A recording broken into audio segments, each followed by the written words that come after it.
ပါတယ်သူပဲကျေးဇူးတင်ပါဆုတောင်းရအောင်ကောင်းပါရှင်ဒီချိန်တိုင်းအတွက်ကျေးဇူးတင်နေဒီချိန်လေးကိုပြင်ဆင်ပေးရတဲ့ကြောင့်ကျေးဇူးတင်နေဒီလိုချစ်စရာခံ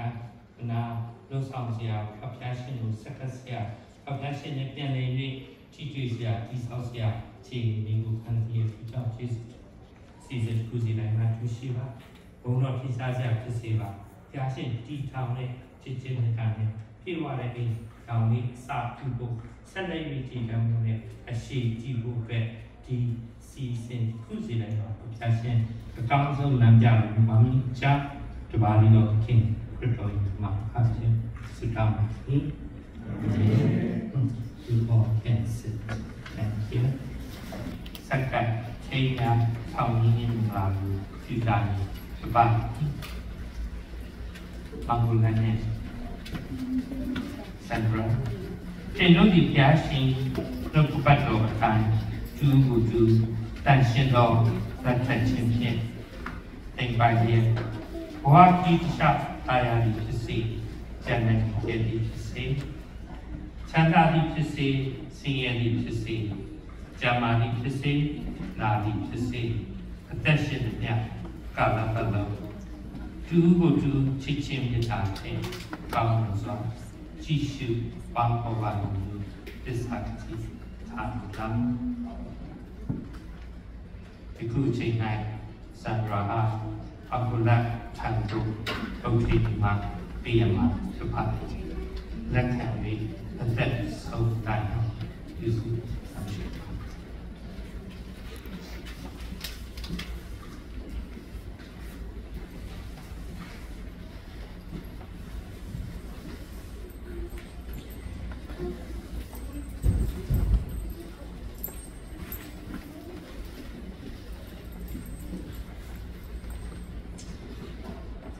စံစာလုံးအဲစကားခုကြာမှာဖြစ်ပါတယ်။ထာဝရဘုရားဒီခင်ကလည်းရှောက်စားပြီးတယောက်တည်းနေမကောင်းသူနှင့်တော်သောအထောက်မှာသူ့ကိုငါပြုလို့ဦးမည်သူအကြံရှိတော်မူ၏။ထာဝရဘုရားရှင်သည်မြေတိရစ္ဆာန်ကောင်းမြတ်တို့နှင့်ငိုးကောင်းမြတ်မြတ်တို့ကိုမြေပြင်ဖန်ဆင်းတော်မူပြီးနှင့်လူသည်အပေတို့ခေါ်ဝသမုတ်သူကိုသိခြင်းကလူရှိရာကိုစောင့်ကြတော်မူ၏လူသည်လည်းအသက်ရှင်သောသူတော်အပေါင်းတို့ကိုခေါ်ဝသမုတ်သည်အတိုင်းနာမည်အသီးရှိကြ၏ထို့သောလူသည်တားရင်အပေါင်းတို့ကို၎င်းမိုးကောင်းရင်မြတ်တို့ကို၎င်းတားရဲ့အပေါင်းတို့ကို၎င်းအညီတေးမဲ့သည်သို့တော်လည်းသူနှင့်တူသောအထောက်အမှာမပေါ်သေးထိုအခါထာဝရရှင်ဘုရားသခင်သည်လူကိုကြီးစွာသောဖိတ်ခြင်းဖြင့်အိပ်စေတော်မူ၍လူသည်အိပ်ပျော်စဉ်နိုင်လူတစ်ချောင်းကိုဘုရားသခင်ထုတ်ပြီးခြင်းထိုရိုးစာအသားကိုသိစတော်မူ၏ထာဝရအရှင်ဘုရားသခင်သည်လူကဲကထုတ်တော်နိုင်လူဖြင့်လူမွေမကိုဖန်ဆင်း၍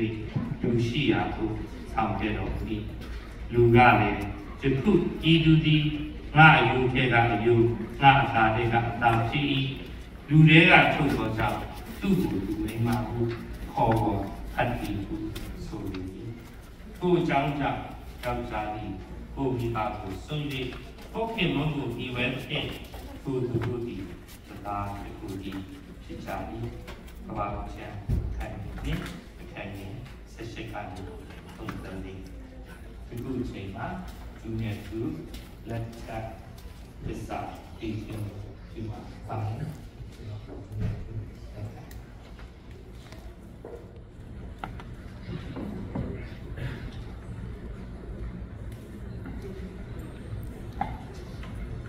အောင်ကိုလက်ကနေပြီးတော့စပြီးတော့လိုက်ဆိုပါကျွန်တော်အောင်ကိုလက်ဒီစန္ဒရာကိုကျွန်တော်ဤစနီးချက်သိပိုက်ပြီးနဲ့ဒီနေ့ကစား၍အသက်အောင်ဆုံးသည့်တိုင်အောင်ဘဝခီးနာတခြားတာယာပြီးဖြစ်စေ ခံခဲ့ကြံတန်းခက်ခဲဖြစ်စေချမ်းသာသည်ဖြစ်စေဆင်းရဲသည်ဖြစ်စေကျမ်းမာသည်ဖြစ်စေနာသည်ဖြစ်စေထာဝရဘုရားအမိန့်တော်နှင့်ပျော်ညီစွာချစ်ချင်းမေတ္တာဖြင့်ကောင်းမွန်စွာကြည်ရှုပြုစုလျက်ပေါင်းဖော်ပါမည်လို့ဂတိသစ္စာပြုပါ၏စန္ဒရာလိုက်ဆိုပါစန္ဒရာသည်ကိုအောင်ကိုလက်ကိုဇမားဤလက်ထက်ခင်ဘောအဖြစ်သိမ့်ပါရဲ့ရှင်ဒီကစာ၍အသက်ကုန်ဆုံးသည့်တိုင်အောင်ဘဝခီးတခြားကာယဤဖြစ်စေဉာဏ်နဲ့ခက်ခဲဤဖြစ်စေစံသာဤဖြစ်စေဆင်းရဲဤဖြစ်စေကျမ်းမာဤဖြစ်စေနာဤဖြစ်စေထာဝရဘုရားဤ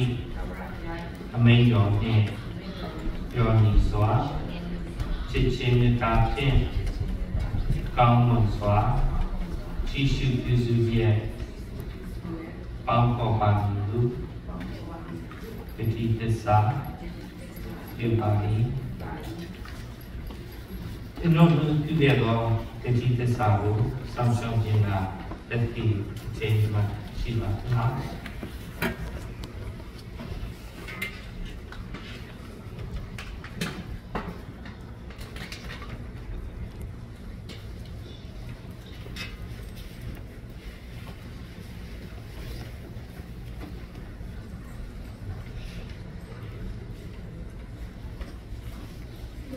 လက်စွပ်ဒီလက်စွပ်ကိုကြည့်တဲ့အခါမှာဆက်ရလုံးဝမပါဆက်ရမပါတဲ့အကြောင်းကပေါင်းကလည်းနဲ့စန္ဒရာရဲ့ချစ်ချင်းမေတ္တာမှာအစရှာလို့မရတယ်ဆုံးနဲ့ရှာလို့မရပါဘူးသူတို့ရဲ့ချစ်ချင်းမေတ္တာဟာအမြဲတမ်းရှင်လန်းနေမှာဖြစ်တယ်အမြဲတမ်းကြည်ပါနေမှာဖြစ်တယ်အမြဲတမ်းလူပါနေမှာဖြစ်တယ်သူကြားသူဒီများကျွန်တော်တို့ဒီလက်ထက်လက်စောမှာရွှေထူထုံးထားရွှေဘူပါလို့ထုံးထားတဲ့ဆိုတဲ့အခါမှာရွှေဟာကဘာမှာတန်ဖိုးရှိဆုံးတတ်တူတစ်ခုဖြစ်တယ်လို့ဒီလက်စောကိုလုပ်တဲ့အခါမှာရွှေကိုတန့်စင်ပြီးတော့လောက်ပြီးတဲ့အခါကျတော့မှလုပ်ထားတဲ့လက်စောလေးဒီနေရာဖြစ်အကူလနဲ့ဆန္ဒရရဲ့အချစ်မြတ်တာဟာလုံးဝချစ်ခင်စင်လုံးဝတန့်စင်ဆိုတဲ့အချက်ကိုမိထားတဲ့တရုတ်ခေါ်လို့တဲ့ပုံခေါ်လို့တဲ့တရားဒီလက်တလက်စမှာရွှေလိုရဲ့သုံးပြီးအားချက်တယ်ဆိုတော့ဒီလက်တလက်စကိုဒူးနဲ့ဒူးပေးချင်အဖြစ်ဒူးနဲ့ဒူးအသက်အဆုံးတန်အောင်လက်မှာတော့လက်မှာဝတ်ချင်အဖြစ်သူတို့ရဲ့စင်တန်နဲ့ချစ်ချင်းမြတ်တာတန့်စင်တဲ့ချစ်ချင်းမြတ်တာဖြူစင်တဲ့ချစ်ချင်းမြတ်တာအဆုံးရှိသောချစ်ချင်းမြတ်တာကိုပေါ်လို့စေလို့ရတဲ့ဒီလက်စုပ်ကိုတည်ခြင်းဖြစ်ပါတယ်ဝတ်ချင်းကပါတယ်ကျွန်တော်စကောင်းရအောင်ပြရှင်သူပါရှိပါဒီလက်စုပ်လက်ခွင့်ရ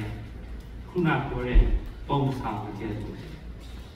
အောင်လို့လည်းစံတော်ရဲ့ဘဝတက်တာမှာ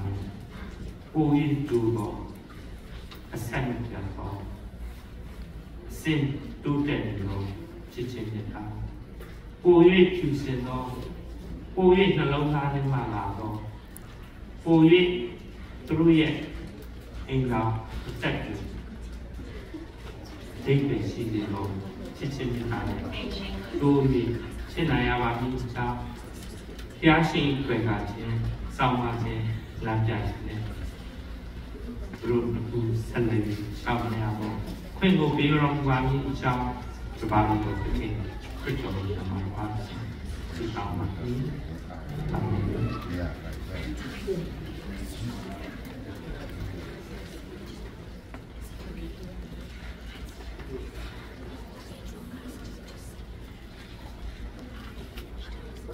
Wow, we're like that. No, I should be back. To note the thing, you get more. The deepest of Yami, that thing is facing her. But to know the change it down here. Both are season, she did Yaku. Day night, and in the Ila Soto, that day you will be back. That day you share that time.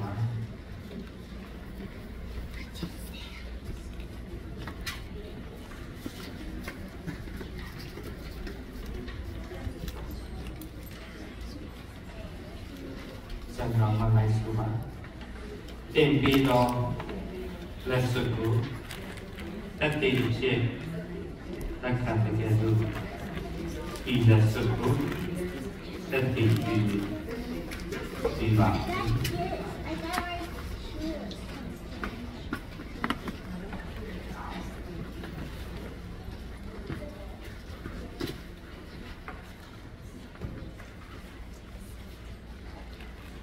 At this time, I want to request Reverend Martini, Executive Director of United Methodist Church, to pray for the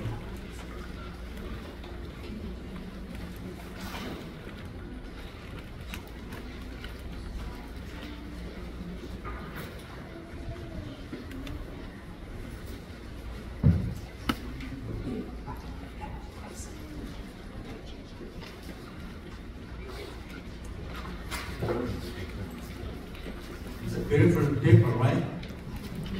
I came here to celebrate the Myanmar traditional celebrations, more like a Western wedding. But anyway, let me pray for you. Let's pray. Gracious God, we thank you for bringing these two beloved ones together in the holy marriage. Bless their union with joy, peace, and faithfulness. May their love reflect your love, patient, kind, and enduring. Guide them in every season of life, and may their home be filled with laughter, harmony, and hope. Through Jesus Christ, our Lord. Amen.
တို့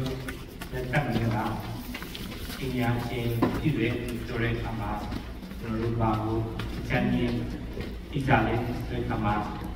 စစ်စာအင်စာကျေနာစာဒီမှာလည်းကြောင်ကြောင်စာချုပ်ရဲ့ဘဝတဲ့ဒီရှောင်းမှာအထူးနေထိုင်ကြတယ်ကျွန်တော်တို့ချမ်းကြီးဒီကြခုနဖတ်ထားတဲ့ကျမ်းလိုက်ကိုကြည့်တဲ့အခါမှာလက်ချက်မင်္ဂလာဆိုတာဇနီးကောင်းတဲ့အခုစာချုပ်ချုပ်ချင်တဲ့ပို့ရဆိုတော့တွေ့ရတယ်။လက်ချက်မင်္ဂလာပြုရဆိုတာကျွန်တော်တို့နဲ့ကျွန်တော်ကိုပေးတဲ့ဖရာတော်အမျိုးကိုအမုန်းကိုပေးတဲ့ဇနီးကိုပေးတဲ့ဖရာရှင်ရဲ့ပြုချက်ဆိုတာဒါကြောင့်မို့ကျွန်တော်တို့တွေကတရားရှိလာပြီးတော့ပဋိဉာဉ်ကိုပြုလို့ပြီးပါဒါကြောင့်ဆိုတဲ့အခါမှာကျွန်တော်တို့ပြုတဲ့ပဋိဟာကိုယ့်ရဲ့ဇနီးကိုယ့်ရဲ့ခင်မုန်းနဲ့မကောက်ဒီဇနီးခင်မုန်းကိုပေးတဲ့ဖရာရှင်နဲ့ကျွန်တော်တို့ဟာပဋိဉာဉ်ပြုလို့ဆိုတာဒါကြောင့်ဒါရှိတဲ့အောင်ရတဲ့ဒီမှာခိုင်တဲ့ဒီပုံမှာဒီအားလုံးတွေပြန်ပြီးတော့ဒီနေ့ဒီစီစံမှာဒီမှာဒါရောက်ပြီးတော့ပေါ့ဝင်ခြင်းမှာပြန်ပြီးရအောင်ကျွန်တော်တို့ပေးထားတဲ့ဒီဟာကိုယ်စနစ်ပြန်ဖို့နဲ့ဟုတ်ကိုယ်စနစ်ပြန်ဖို့ပြီးတဲ့ဖယားရှင်နဲ့လည်းကျွန်တော်တို့ပဋိဉာဉ်ပြုထားတာဖြစ်တဲ့အတွက်ကြောင့်ကျွန်တော်တို့ပြုထားတဲ့ပဋိဉာဉ်ကိုတက်ချက်ဆုံးဒီကိုအလုံးအရေးကြီးတဲ့ပထမချက်ကိုကျွန်တော်အရင်ပြီးလို့ရှင်နေဆိုတော့အဲ့ဒီပဋိဉာဉ်ကိုကျွန်တော်တို့တက်တာပါဒီကိုအတွက်ကကျွန်တော်တို့ဟိုတာကဒီပဋိဉာဉ်ကိုစောင့်ချိန်ပါမယ်ဘယ်လောက်ကြည့်လဲစင်ကြယ်တဲ့မဟုတ်ဘူးညာကြီးဖြစ်တဲ့အချိန်မဟုတ်ဘူးဒီမနက်ဖြစ်တဲ့အချိန်မဟုတ်ဘူးပောက်ွယ်တဲ့အချိန်မဟုတ်ဘူးအသက်သေဆုံးတဲ့နေ့အထိဒီပြုထားတဲ့ပဋိဉာဉ်ကိုစောင့်သိမ်းပါဆိုပြီးတော့လေကျွန်တော်တို့ကိုယ်တိုင်ကတန်ထိတ်ကချလို့အလုပ်လုပ်နေတယ်။ဘာဖြစ်လို့လဲ။တို့ငလာဆောင်စားချစ်ချခင်စားကျင်နာစားမှာအရာရာအားလုံးကအဲ့ဒီတော့လာပါတော့စရာကောင်းတယ်ကြိုက်စရာကောင်းတယ်အကျင့်နေနေတာဘလောက်ပဲနော်ဟိုမပြေဆုံးချက်ကြီးချုပ်ရင်းချက်တွေရှိနေပါစေအဖြစ်နေတယ်ဒါပေမဲ့အင်္ဂါဘက်ကလည်းနည်းနည်းကြာလာတဲ့အခါမှာကိုယ့်ရဲ့ရှင်ဒီလိုစနီးတမုံရဲ့အားနည်းချက်လေးမပြေဆုံးခြင်းလေးတွေဟာဘွက်လေးတွေတွေ့လာတဲ့အခါခုနဖရာကိုပေးထားတဲ့ပဋိဉာဉ်ကိုတစ်ခါတစ်ခါပြောလာတဲ့အားရှိတယ်တစ်ခါတစ်ခါဒီမရတဲ့အားရှိတယ်တစ်ခါတစ်ခါမှာချိုးဖောက်လို့တဲ့သဘောတရားလေးတွေဒီပဲဖြစ်တတ်တယ်ဒါကြောင့်အဲ့ဒီလိုအခြေအနေမျိုးတွေမှာအဲ့ဒီလိုခံစားမှုလေးတွေပေါ်လာတယ်ဟုတ်မှဟုတ်ရဲ့လားတော်ပါပြီအားလိုက်ပါတော့ဒီလောက်ဆိုရင်ရပါပြီဆိုတဲ့အဲ့ဒီလိုအတွေးတွေပေါ်လာတယ်ဒီကကိုပေးထားတဲ့ပဋိဉာဉ်ဟာကိုခင်ပေါ်စနီးကိုပေးထားတဲ့ပဋိဉာဉ်ချက်ကိုပေးထားတဲ့ပဋိဉာဉ်ဟာဖယားရှင်ကိုပေးထားတဲ့ပဋိဉာဉ်ဖယားရှင်ပေးထားတဲ့စနီးခင်ပေါ်ကိုအသက်သေဆုံးတဲ့အထိစောင့်ရှောက်တဲ့သစ္စာရှိတယ်ဆိုတဲ့ပေးထားတဲ့ပဋိဉာဉ်ဖြစ်တဲ့စကားကိုကြံပြီးတော့ပဋိဉာဉ်နောက်ဆုံးတစ်ချက်နဲ့ခုနပြောတဲ့ပဋိဉာဉ်ကိုစောင့်သိဖို့သူ့အပေါ်ကိုသစ္စာရှိဖို့ကဘာကိုပြန်လဲဆိုတဲ့အခါမှာကျွန်တော်တို့ဦးစီရဲ့ကိုဖြစ်ချင်တဲ့အရာလေးကိုလုပ်ချင်တဲ့အရာလေးအဲ့ဒီအရာတွေကိုတတ်နိုင်သလားရှော့ပြီးတဲ့အခါမှာဖျားရှင်ပါဖြစ်စေချင်ကိုယ့်ရဲ့ဇနီးပါဘာဖြစ်မလို့ဘာဖြစ်စေချင်လဲဆိုတော့ပို့ပြီးတော့ဖာပေးရတယ်ပို့ပြီးတော့တိုးရတယ်ပို့ပြီးတော့လှုပ်ဆောင်ရတယ်ပို့ပြီးတော့ အားလုံးစိုက်ရခါတယ်ရှိပါကိုဖြစ်ချင်တာဘယ်တော့မှအမြဲတမ်းမဖြစ်ပါဘူးဖြစ်လို့လည်းမရဒါနဲ့သူများဖြစ်ချင်တာကိုလျှော်ပေးနေပါတယ်သူများကိုဦးစားပေးလို့ရတရားကိုဦးစားပေးဒါကြောင့်တတိယချက်ကြီးအသက်ဆုံးနေတာတရားရှင်ကိုပေးလာတဲ့ဗတိဉာဏ်အကောင်းဆုံးအကောင်းဆုံးပေါ်ခြင်းနဲ့ဆိုရင်ကိုယ့်ရဲ့ဘဝတက်တာမှာရှိနေတဲ့နေရာတွေကိုစွန့်လို့ဖို့မမေ့ပါဘူးစွန့်လို့နိုင်တော့သူဖြစ်ပါစေစွန့်လို့ရေတော့သူဖြစ်အောင်ကောင်းဆုံးကြိုးစားအဲ့ဒီလိုစွန့်လို့ခြင်းအနစ်နာခံခြင်းပဋိဉာဏ်ကိုတည်စေခြင်းအဖြစ်မရှိတဲ့ဆရာတော်နဲ့အောက်မှာတွေ့ရအသက်တာမှာတော့ဒီနေ့ဒီငါးဆောင်မှာလာပြီးတော့ချင်းမြင့်တဲ့သူတွေရဲ့ဒီသာသူတက်တာမှာတော့တရားရှင်ရဲ့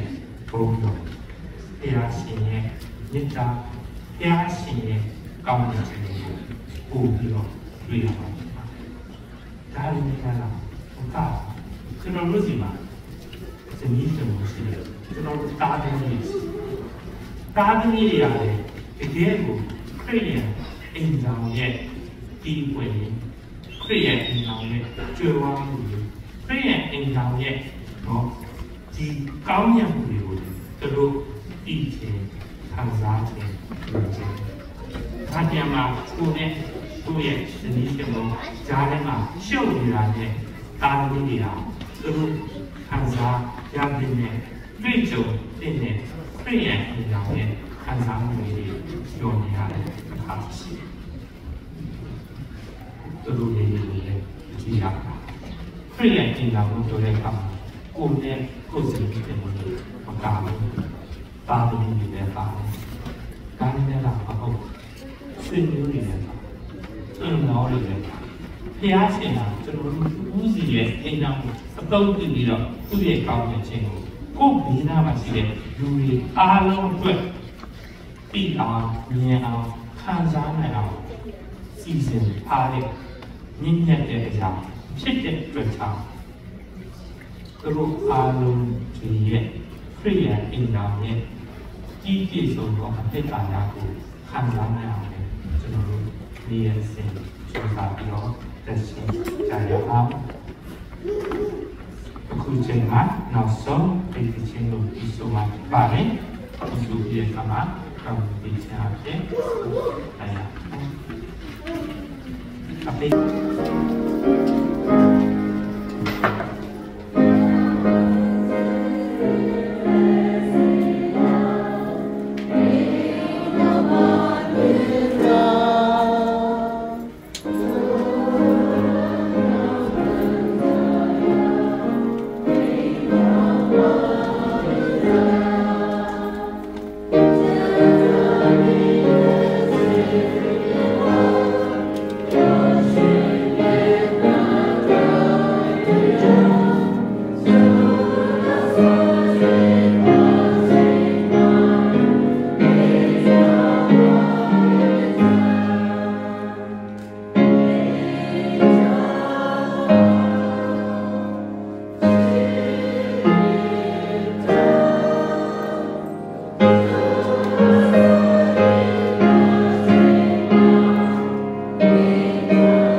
တရားအခင်ဆုံးအပ်တော်မူသောအရာကိုလူဝတ်ပါစေခြင်းအဘလာယူချက်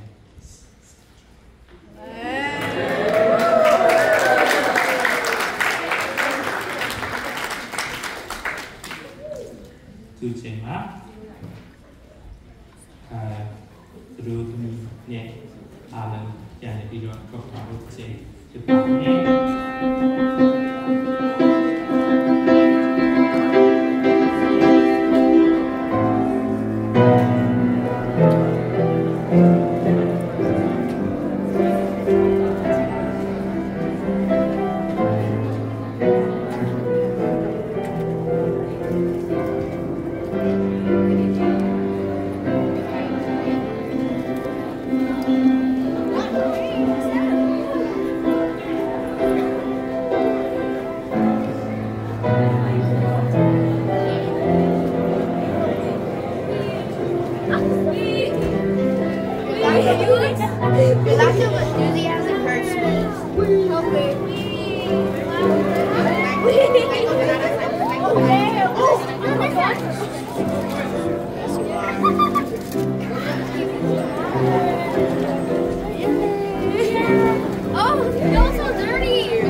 Oh,